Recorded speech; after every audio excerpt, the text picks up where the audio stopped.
And thank you very much for tuning in to our 9th annual Startup Boston Week.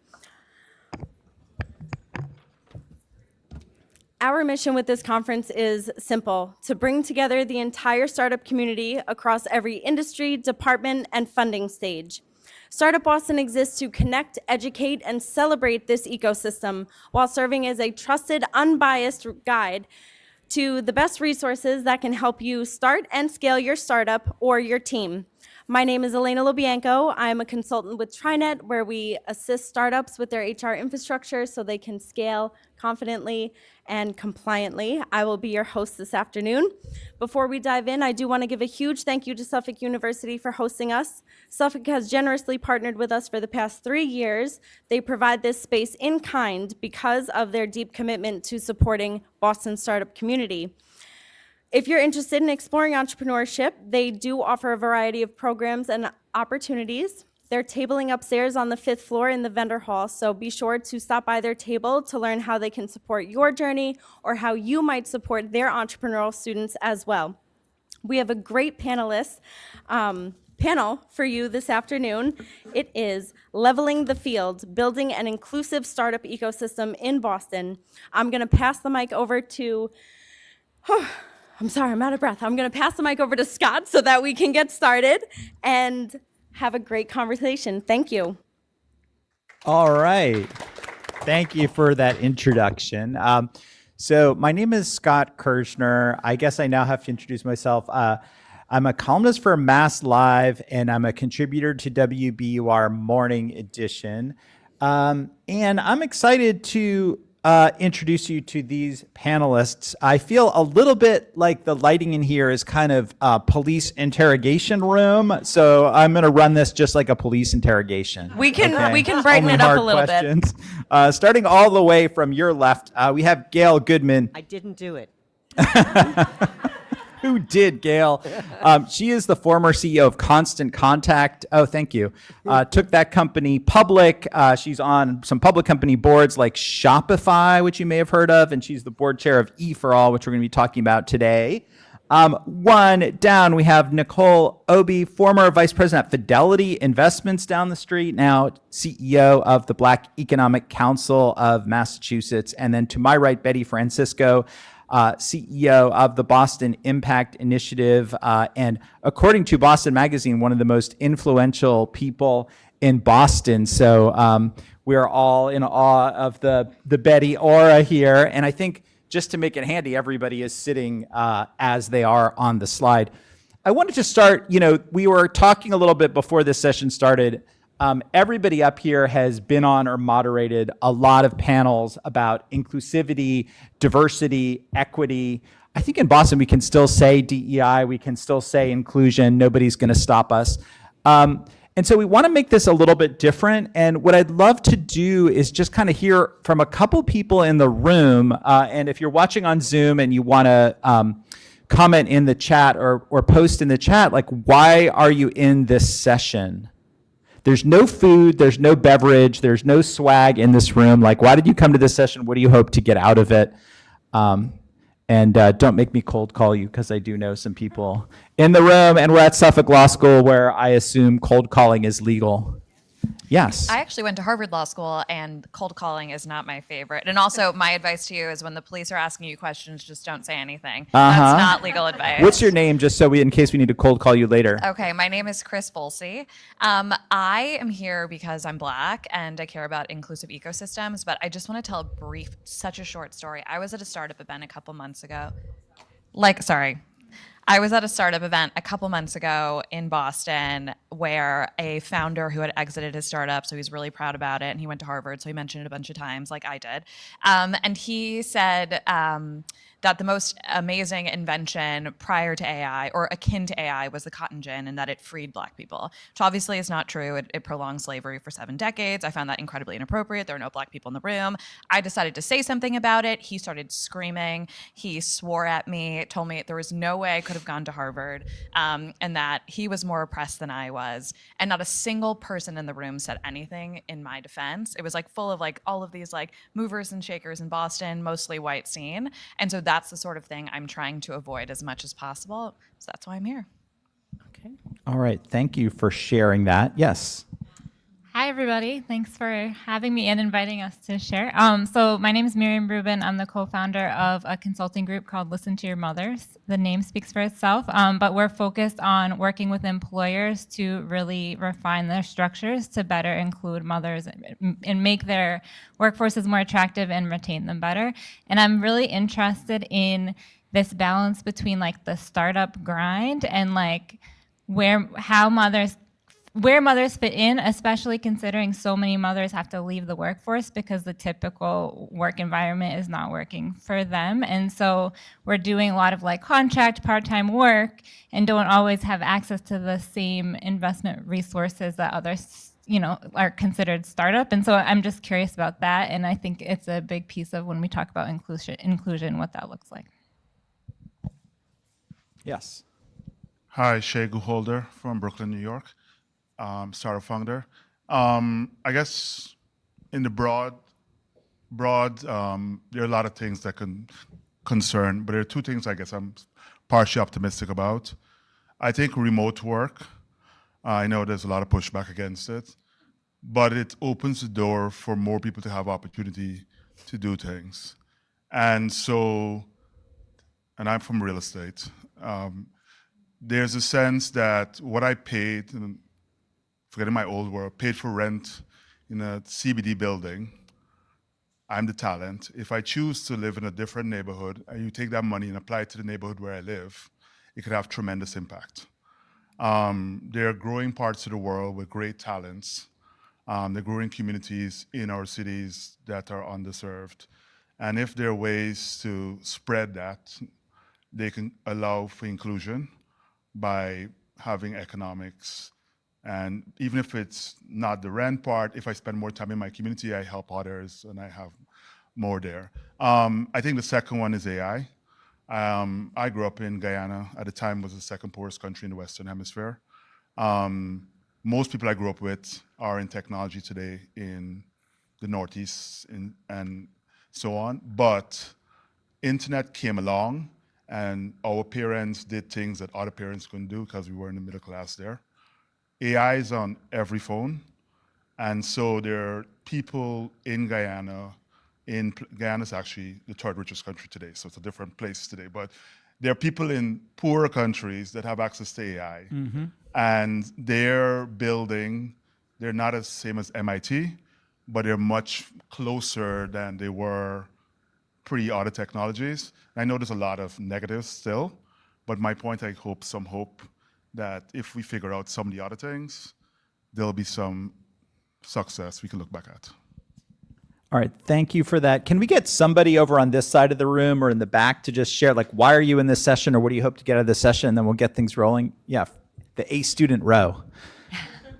Hi, everyone. My name is Omera. I joined this panel because I want to learn more Wait, about... speak up just a little bit. I want to learn more about the resource and fundings for underrepresented founders and how to get access to those resources and fundings and opportunities. Thank you. All right.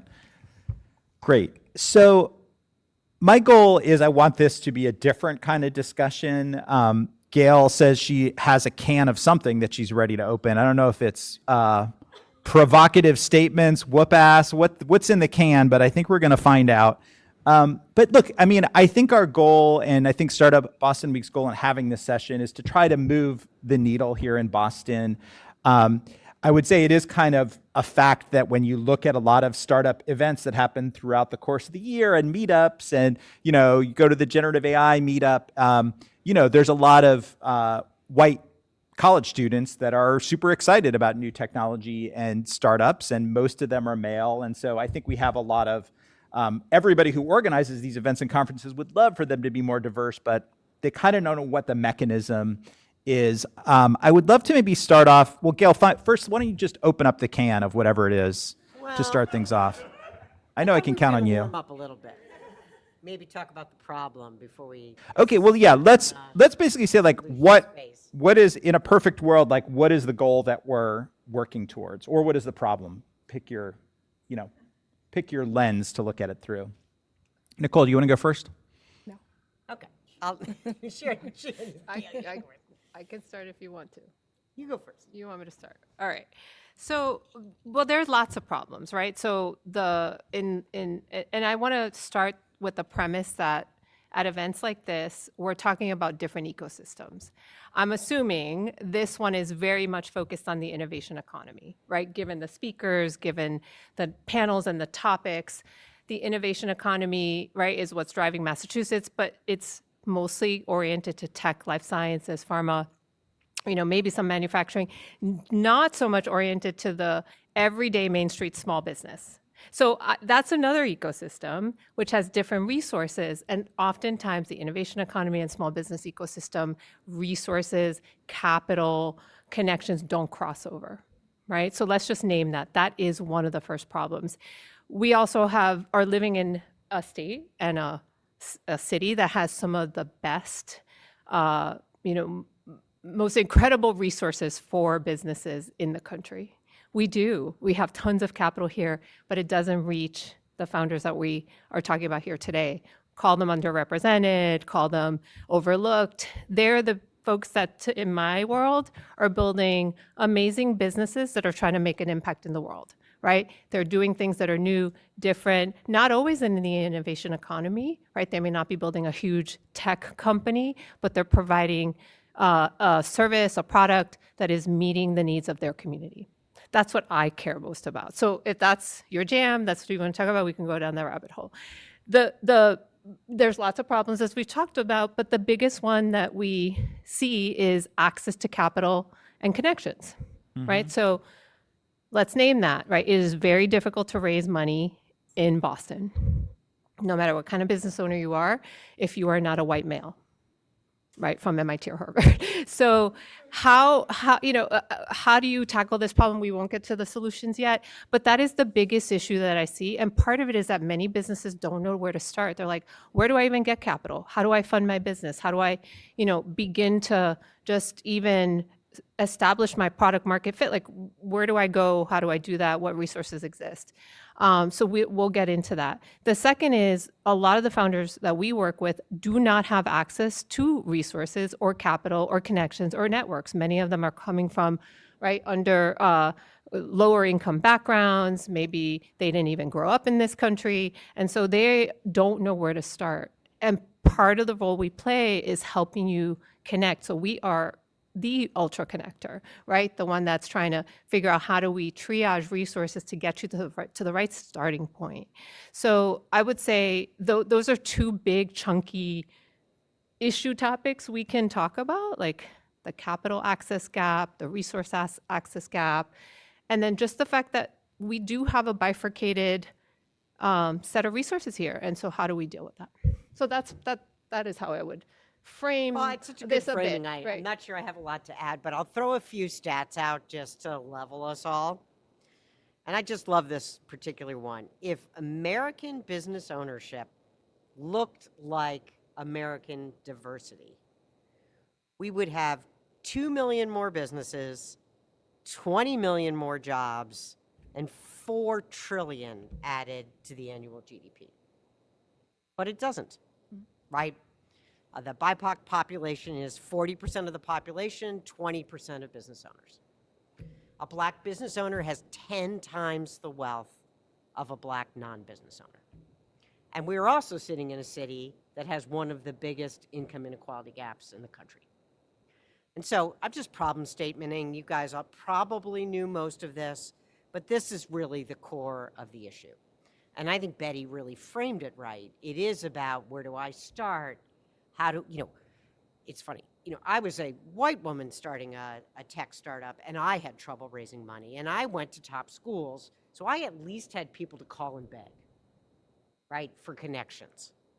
I didn't have credibility when I walked in the door, but at least I had a network, a starting point. The entrepreneurs we work with at E4All just don't come with that. And in fact, they don't even know how to speak the language of the white male business room. It's a different language. And so these are some of the problems, and the opportunity is certainly that the organizations we work for are trying to solve the problem. But if you're sitting in this room, you can help. and we'll get to that.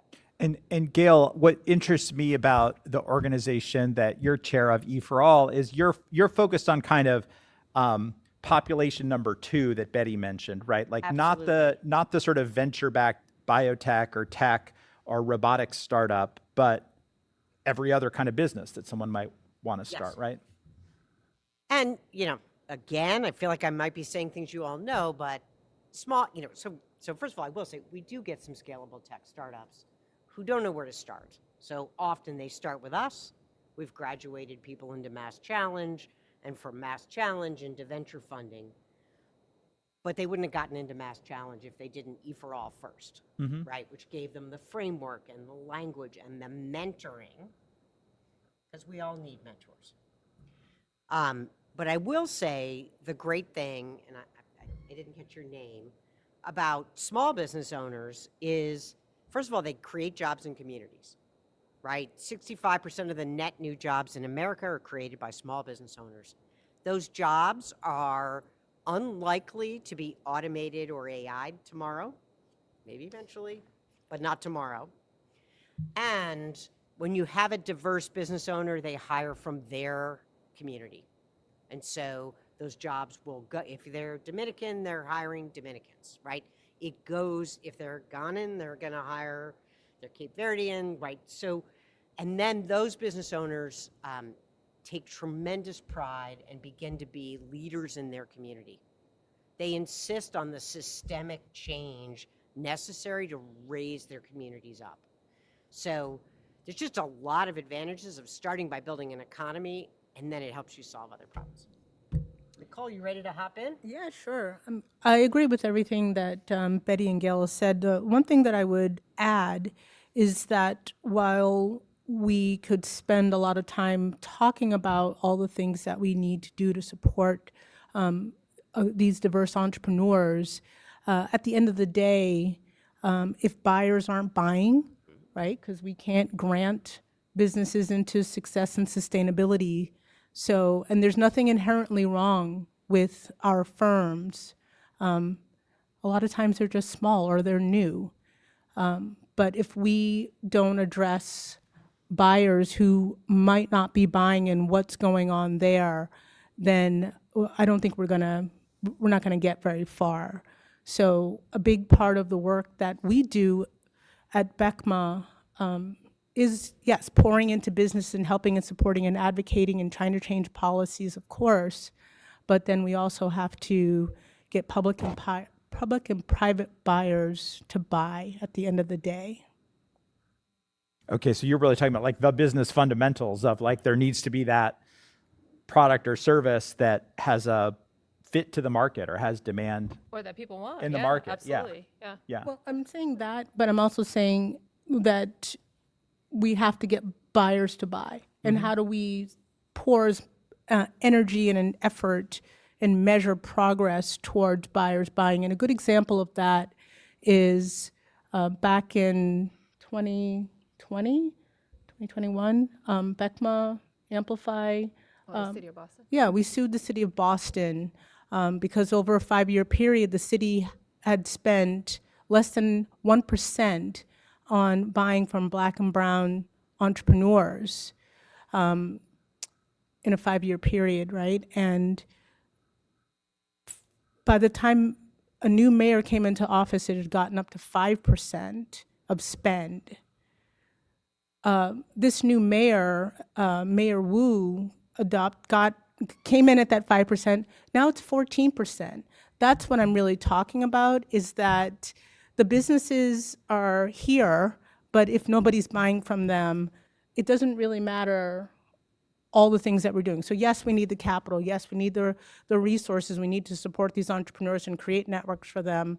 But I just want to make sure that we're also putting the onus on buyers to buy. And some of them will buy on their own, and some of them need to just learn how to buy and they'll do it, and some of them need to be made to do it as well.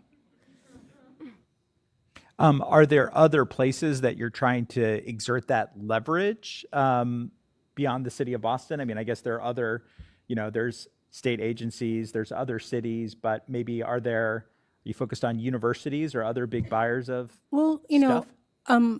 yes, there's lots of leverage. I mean, one thing that's interesting to me is that in Massachusetts, we've had an out-migration of our population from age 25 to 34. I think that's the big group that's leaving. And we know that in order to be competitive, we need more skills here in Massachusetts. And yes, AI will help with some of that. But the reality is that we're not going to convince people to move to Massachusetts enough to fill that gap. But at the same time, we have entrepreneurs. Some of them are startups, some of them are existing businesses who have those skills. And so I think we have to just rethink the dynamic here. And yes, we need workers and we need workforce, but we have skills within our business communities that's completely underleveraged. And when you think about, 1% or in the teens of involvement, we're just totally underutilizing an entire part of our ecosystem. If the axiom is true that small business is the backbone of our economy, we're just completely underutilizing it. So my thing is, yes, you can of course sue people if you need to, but that's kind of the last measure. But we've been working on making a compelling case to say, if you feel that you have a need that's not being addressed, you don't have to just look in one place to satisfy the skills and the resources that you're looking for. Look to the entrepreneurial ecosystem that we have right here already. I guess I have to ask at least one question about the political environment, just because if we were having this conversation at Startup Boston Week last year, it was a very different environment. So has the anti-DEI stance of the Trump administration made things more challenging, or has it made some things easier for each of your organizations? Gail, let's start with you. Well, I think for us, the most challenging thing is the freezing of the funding environment. So, so much public funds got cut off that the philanthropic folks kind of were like, oh no, we're going to have to cover all these cuts. What do we do? And when you say public funds, Gail, just to clarify, do you mean like different grants, like small business grant programs or NIH the funding? SBA, USAID, it's incredible how these funds flowed sometimes in very subtle ways through to the nonprofit communities you expect. Mm-hmm. And so suddenly someone who might fund entrepreneurship is like, well, people aren't getting fed, right? One is, which one is more urgent? And so we just saw the whole funding environment take the whole philanthropic world take a big stop, and we got to wait and we got to see how it plays. And they're kind of still waiting. Like a lot of philanthropic dollars are on the sideline. They want to help. The hearts are in Massachusetts. Everybody's heart's in the right place. Thank goodness, right? We haven't stopped using the words we're using. We put a white entrepreneur on the website with the black and brown entrepreneurs. Sorry, Julie. Just to kind of mix it up a little bit. But other than that, we're doing all the work we're doing. We decided as a group not to change our language, not to change our focus. But we've had a harder time getting engagement. I would say that's the first, and getting the dollars we need to do what we do. But I'm curious how the others. I'll say that fact is that federal procurement that is being directly affected by these DEI changes that are coming from this administration. During the Biden administration, Black entrepreneurs got the least amount of procurement from the federal government by a lot. And so the actual implication on the DEI cut is not that big, relatively speaking. However, the the soft, the people, the reaction, as Gail says, that people are having. DEI is not illegal here in Massachusetts, but a lot of businesses, a lot of philanthropy is pulled back despite the fact that they don't have to, they're frozen.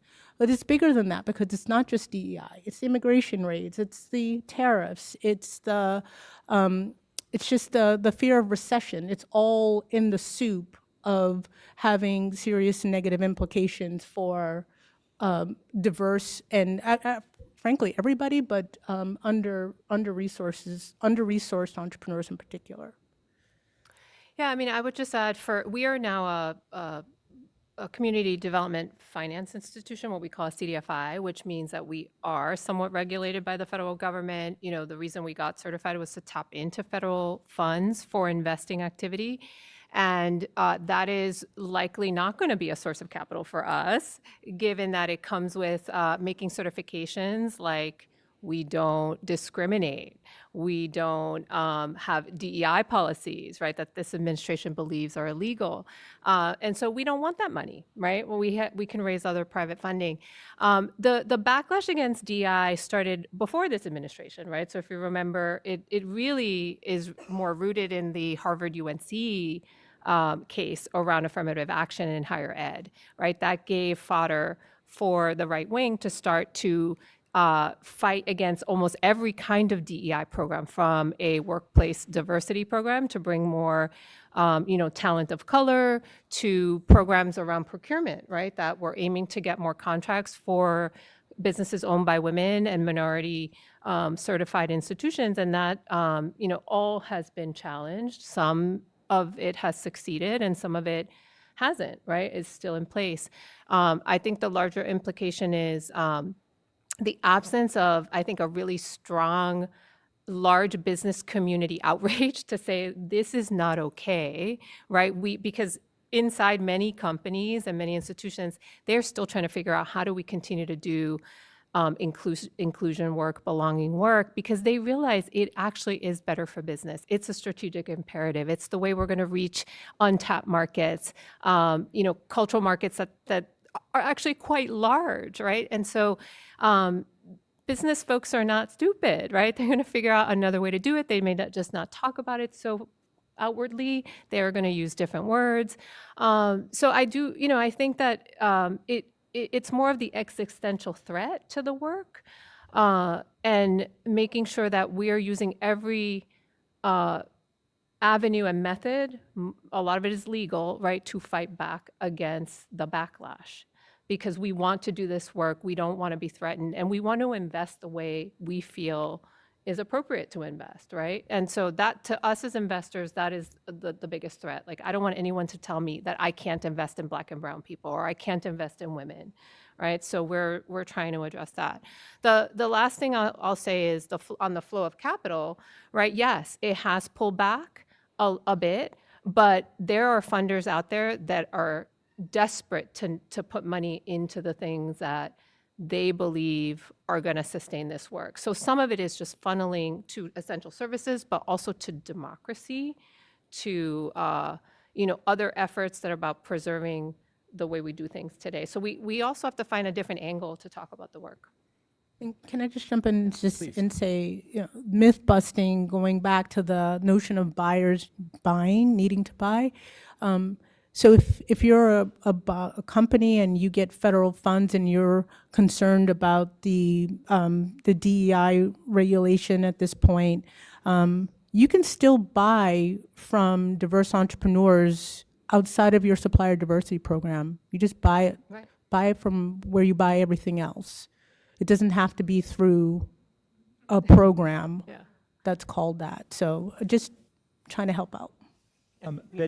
Betty, you mentioned you mentioned foregoing some federal funding because you didn't like the terms that came with it. How significant was that to your organization's budget? Not zero impact. Part of why we went this route to get certified as a CDFI was to tap into federal funds. But it wasn't yet kind of a infusion of federal funding coming to your organization yet. No, not at all. So we're not reliant on it, but it is what I would say, a door that is going to be closed for at least the next 3.5 years, right? Because it wouldn't be, I think, judicious for us to take that kind of money because of all the strings it's going to come with, Yeah. right? But it is replaced with private capital. It's also an avenue, like when you are a CDFI, you can tap into bank CRA, Community Reinvestment Act funds. So that is still an open door. But I want to say that other, even some of our small businesses that maybe are in the development space, were in food, they were getting federal grants, and some of those, is true, have been cut. So we have to replace that money somewhere else. Yeah. Got it. Gail, okay, now it's time. Is it the can of tennis balls? I don't know what we're opening, but like you have some provocative thoughts. Let's go. Well, I wouldn't. That's now the bar's been set way too high. It's been set very high. So one of the questions, what can we do? So we all know these problems exist. What can we do? And the answer is get involved. It's very direct. How can you get involved? If you're in this room, you knew enough to come to Startup Week, you are already more business savvy than many of the entrepreneurs at E4All Mentor One. Mentoring is an hour-a-week commitment for 3 months. We run in trimesters. It's really engaging. It's really rewarding. And you know more about business than you think you do, and you can help. So just do something. Get involved. Take a step. If you are at a corporation that cares, encourage your corporation to get involved. One great example is HubSpot here in Boston, sponsored a small cohort of our graduates into a digital marketing experience. Their people are being mentors. We're talking to a couple of other companies. So again, if your company,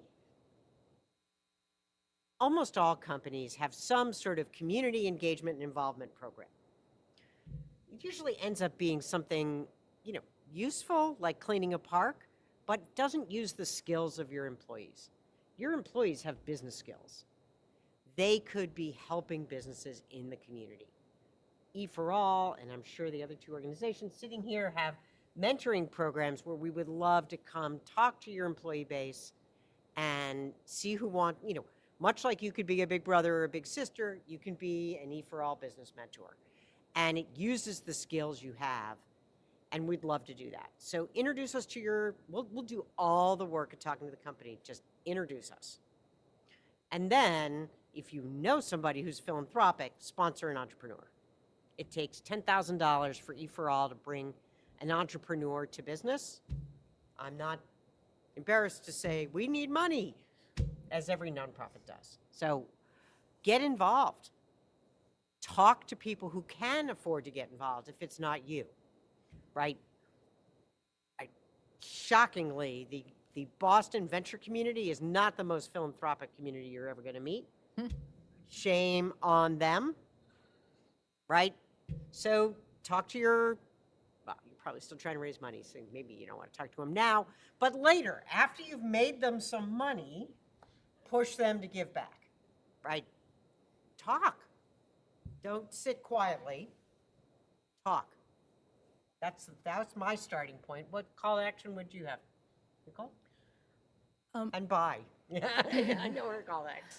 So I agree with everything that Gail said. I would also add that this is a time to invest in your business. So we've been helping a lot of our entrepreneurs exploring AI and how can you either really use it and leverage it in your business, or what risk and threats is it to your business, and getting that understanding. So things are slow. A lot of our businesses are suffering because of the pullback in procurement. And we're trying to make best use of this time. And I think that AI creates an opportunity where I read something, I don't know if it's true, I read it on social, so, but it was saying that Black folks and white folks are at the same level of understanding and adoption of AI. And I think that this is a interesting moment in time, maybe once in a lifetime, where if you make an investment, it might actually help you to propel your business forward even during these slower times, which some of us might be facing. So make that investment as entrepreneurs. I think that's really important to continue to invest, and this is pretty special time for that. I love that comment because we are seeing a lot of what we call the uncertainty issue, right? People are hesitant to move forward with growth or with, pursuing a new space or whatever it is, but they're also not investing in their own internal infrastructure, right? So whether it's building up the team, it's exploring new technologies. I agree, like it is a time for strengthening the foundation of a business. What I would say is, how many of you here are entrepreneurs? So quite a few of you, right? And do you want to know where the money is? Yeah. So I mean, part of what we train. So we're an impact investor, and what I think makes us unique is that when we approach an investment, we have the ability to deploy equity, debt, and grants. So we mix capital types. We try to figure out first, like, what do you need from a financing perspective, right? We don't presume, like, when you come to us, like, we got a term loan for you. Instead, we try to figure out, what do you really need the money for, right? What are you trying to build? Some businesses are over leveraged with debt. Or, some are coming to us with like 36% debt on their balance sheets. And we're like, okay, well, you got to get rid of that, right? So we might be refinancing debt. Some businesses need equity, but they may be very hesitant to give a portion away of their business. And we can structure, because our goal is to help founders and workers build wealth and ownership. Our goal is not to maximize returns for investors, which is great for us because we can focus on the entrepreneur. So we don't look to take big equity stakes or to get huge returns from that. We want to give it back to the founders and the workers, right? Once we get, I would say, a modest payback to us. So we cap returns, right, when we do equity investments.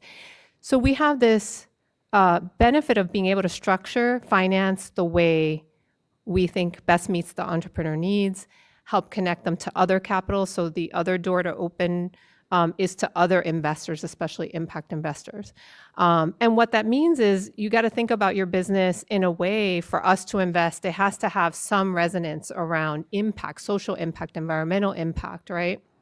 So if you're just making widgets and you're like exploiting the environment, that's not for us.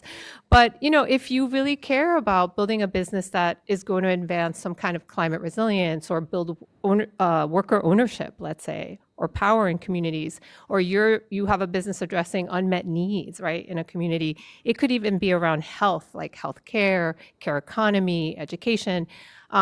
Those are the ones that we want to talk to because we want to help businesses become more impactful over time. Right? We want small businesses to help create jobs, but good jobs that pay living wages, that create pathways for advancement, that can then bring back that wealth into the community, as you mentioned, right? So it takes a lot to run a good business and do all that at the same time. So we're, coaching a lot, but we're also, it ultimately comes down to where you can source that funding from. So what I want to leave you with really quick on capital is that go really try to understand, what do you need the money for? Talk to advisors. If you're like, I got to go talk to a VC, but you have a business that doesn't have a high growth path, you don't want to talk to a VC, right? Maybe you want to go talk to maybe an angel investor, maybe community capital. There's a whole list of CDFIs that have lots of coaches, right, and investors that can help guide you through, right, what they can offer you. But please do take the time to understand that there's many, many forms of capital. There's way more capital providers today than there were before. And if you're a startup, a bank is not going to give you the money because you have to have been in business for 2 years and have revenue, right? So don't think the bank is your solution. BECMA also has a fund, right? So the other piece is, like, we're one little fund, right, in Boston.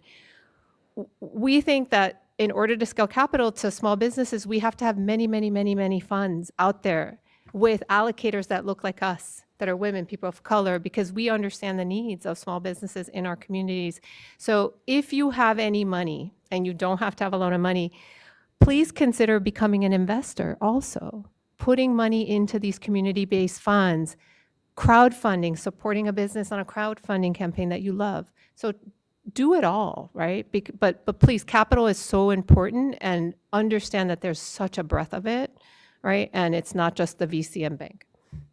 Nicole, do you want to jump in and just kind of give us a little bit of insight into BECMA and funding that's available? Is it grant-based? Is it equity-based? Yeah, our funding has pretty much been grants, and to Gail's point, our key metric at BECMA is creating Black employer firms because, as she said, they're 10 times wealthier than their peers. And as a small nonprofit, we can't be effective with huge goals, but we know that we can move the 3,100 existing employer firms to help them get stronger and create some more, and that the ripple effect of doing that, bless you, will matter. But as I said, those grants are not what businesses who are trying to scale need. They need, at that point, deeper pockets, more access to substantial capital. And what we found is that even when they got contracts, they were getting turned down for bank loans. And so we created a loan program, and we learned from Betty and what BII is doing, that is only for our members who have contracts and still can't get a loan. We're not trying to be a bank, but we're also trying to make sure that they're able to do the things that we know are the right things to help them to grow. And we're really pleased that now a few of those businesses have actually graduated from our loan program and are with mainstream banks, which is at the end of the day what we want, is them to be part of the ecosystem.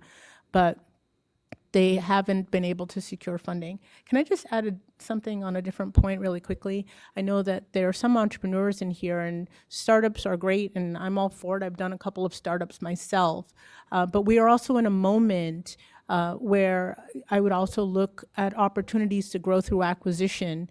We have a lot of boomers, I guess I'll just name it, just boomers that are leaving their businesses right now. And so it's an opportunity. And in some cases, those business owners, their families don't want their business, and the stars have to align to make it happen. But it just might be an opportunity for you to walk in to a pre-existing business with customers and products. And just there's just so much more that I think that we should be doing as a Commonwealth around growth through acquisition at this moment. So yeah, don't feel like, oh, I have a great business idea and I have to start from scratch. You might also just want to use that AI and see what else is out there and some other existing options. And unfortunately, I don't feel like as a Commonwealth we're investing enough in understanding where those opportunities are. But you guys are smart. You can. Yeah, that's a great point. Like there isn't really a mechanism to say, oh, I would love to go acquire someone's business and grow it and maybe add technology to it. You have to kind of knock on the doors or do the cold calls yourself to find out. Yeah, and there was an article this morning in BBJ about a private equity firm that's like rolling up HVACs. And it's just like, great, I'm glad somebody's doing it, but how do we as entrepreneurs and folks that support entrepreneurs, how do we help that and be a part of that process? And so that's where the investment isn't being made at this time. Mm-hmm. And now, can I just add to that super quick? Sure, and then I want to get to the audience questions. So New Majority Capital is a fund that helps people that want to go into entrepreneurship through acquisition. So look up New Majority Capital. But the other is, if you work in a company that the founder is exiting, or the owners are like, I don't want to keep running this, think about, could you buy it? Yeah. Right? So there's also what we call transitions to employee ownership. And there are a lot of people, right? Like their owner decides to sell, they didn't even know. Mm-hmm. So I would also express interest, right? If you know there's someone that's looking to exit, a family business in particular. And I'll just hop on and just say, there's always a presumption I need a lot of capital for this, but owners will finance. In other words, you agree to a price and you pay them like you're paying them rent. You pay them the equity over time, particularly if if they're excited about giving it to their workers, right? Giving it to the team that's gotten them where they are. So don't presume it can't happen without, family wealth. Many of us didn't get started with $1 million from our dad. Yes. Can we take some questions from you? I'm curious what's on your mind, what else we should cover in the remaining time here. Don't be shy.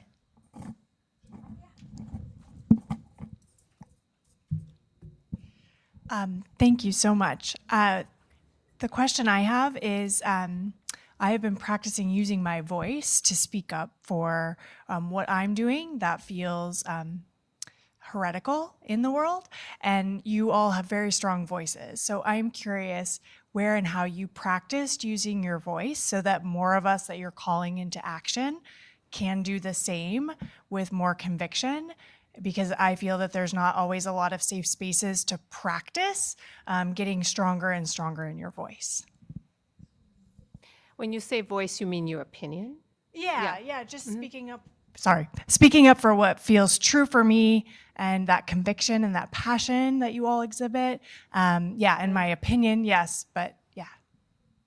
That's a good question. It took a while to get here. So I'll just say this was not like a short journey. And, I worked in tech my whole career, and I was often in rooms of all men and not listened to, voice wasn't heard. Suddenly somebody else has the suggestion I made six comments before. So seen it all, experienced it all. I'll be honest, for me, it was part of the reason I became a CEO, is I was just done, needing to kowtow to get anything done. I can tell you horrendous stories. All the women in the room have them. It was why I wanted to be at the top spot, because in the top spot, your voice is naturally louder. And none of that's helpful, but it took a while to get here. Similarly, I think in the span of my career, I've spent most of my career as an entrepreneur, and so I was my own boss. I have spent some time in corporate, mostly to learn the things that I didn't know and fill in the gaps. I will say that being my own CEO for most of my career, I had a lot of blind spots, though, because of that. And I would say that I would eat what I could kill, which is I did the work that I could sell, but it wasn't necessarily teaching me all the things that I needed to know. So I kind of had to gird your loins and go back into corporate and learn, because that's where I started as a young person, and I didn't feel heard or seen, and that's why I left. But I will say that there is some value in making sure that you're getting feedback and direction and learning, and so you have to measure, and know why you're doing what you're doing at all times.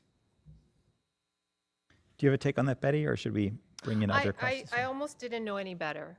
That's honestly, like when I started my career as a corporate lawyer here in a big firm, and doing venture capital, M&A, mergers and acquisitions, and very few people in that firm look like me. I'm Chinese and Puerto Rican. I grew up in New York City. Identify very much as Latina, and so I was looking for my tribe, and I couldn't find it. So I went and developed it myself. So I built a network called Latina Circle, became Amplify Latinx. Now we are ALX. I would go to the partners in my firm and say, I'm hosting an event where I'm bringing in, 3 CEOs from banks to talk about how to tap into Latino talent. And they would drop their jaw and say, how did you get that CEO to speak? Like, how do you know them?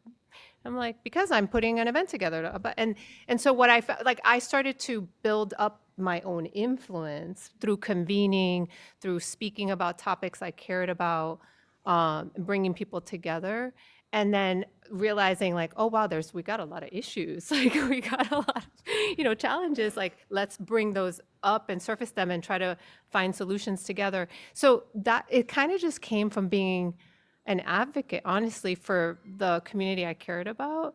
And so that's why it was natural. It didn't, not to say when I was young that it came like this, but over time I realized that's of great value to business, right? Because in the end, they want to know, how do I tap into this market? How do I reach them?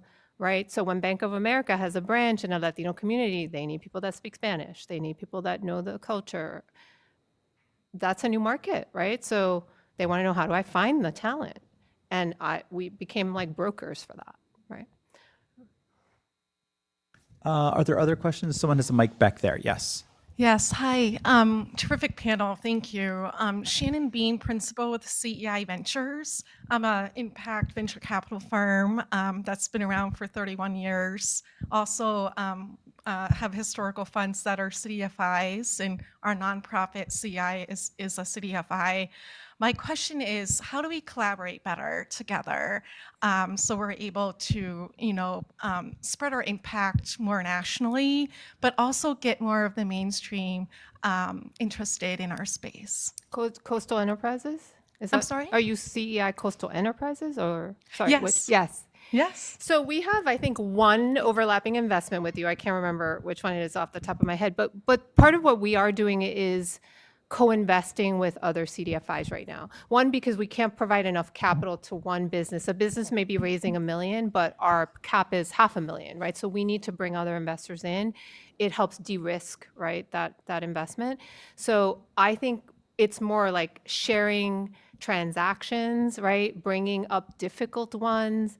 I would, a big move too is to co-diligence and do co-legal, so that the entrepreneur is not put through 3 different investors with 3 different diligence processes and then different legal documents, right?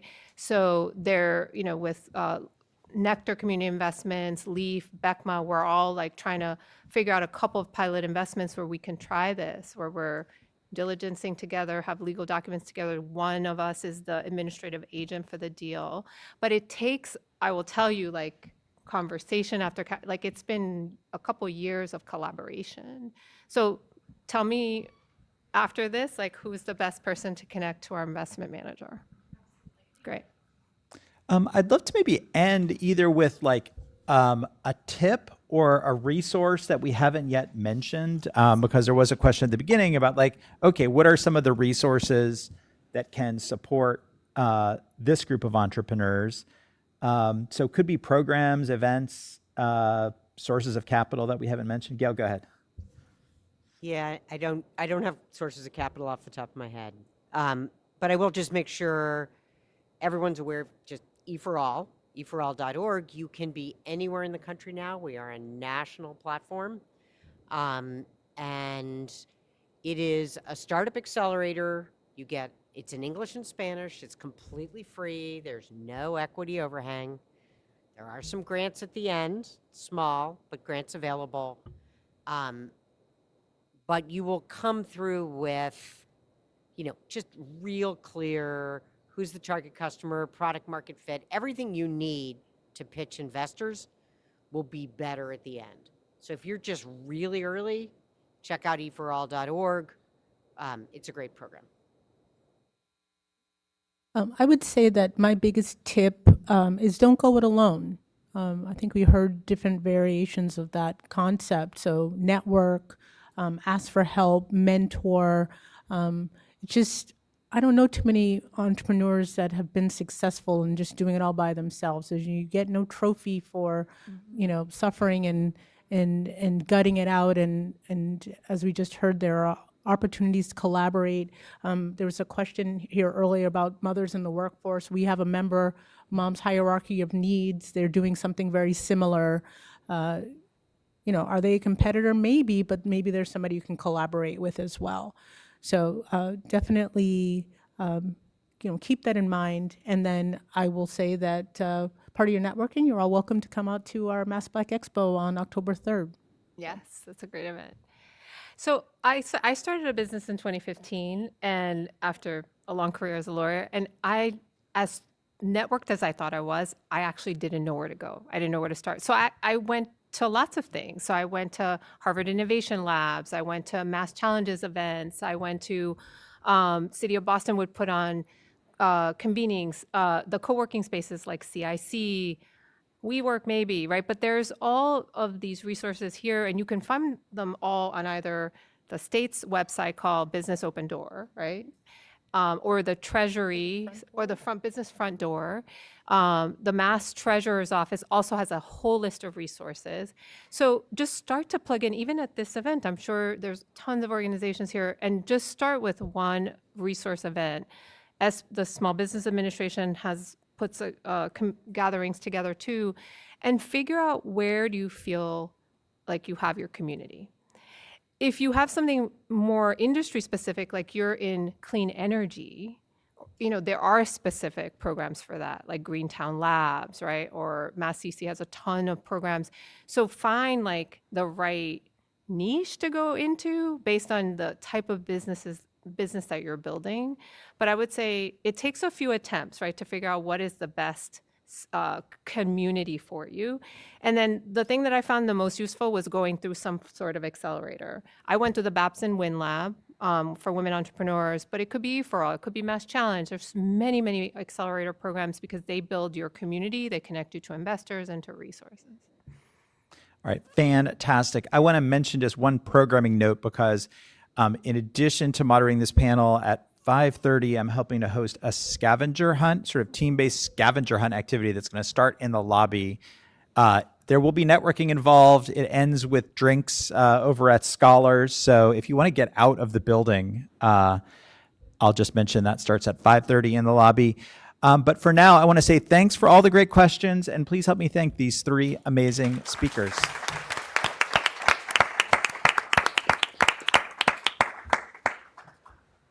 Thank you so much, moderator, keeping us extra honest on time. Really appreciate it. Scott had spoken about one of the side quests for tonight. That Innovation Trail scavenger hunt is definitely one that was on my radar.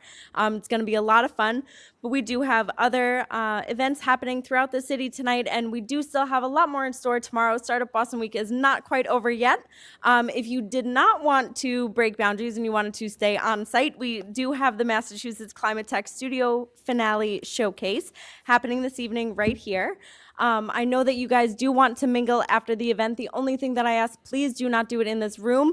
I will have to be a little more forceful than I am usually because this is where that event is going to be and we need to set up Reset Shop. So one quick thing. Photographer, it's as if we planned this. We did not. She's just that on point. We do have Kevin Ty and his team from Three Circles Studio. They are official photographer. So grab him or them for a photo, and then you'll get a personalized Startup Boston Week photo album that you can look back on all year round. If you have not scanned this QR code and followed the prompts, come and see me. We do have them set up throughout. It's a wonderful way to commemorate and look back on this wonderful week. Thank you all so much. Another big round of applause for our fantastic panel. Great way to end this day's session. Thank you all so much for being here. Thanks for doing it. Thank you. I do love a good scavenger hunt. I like to have notes for stuff that in case it gets into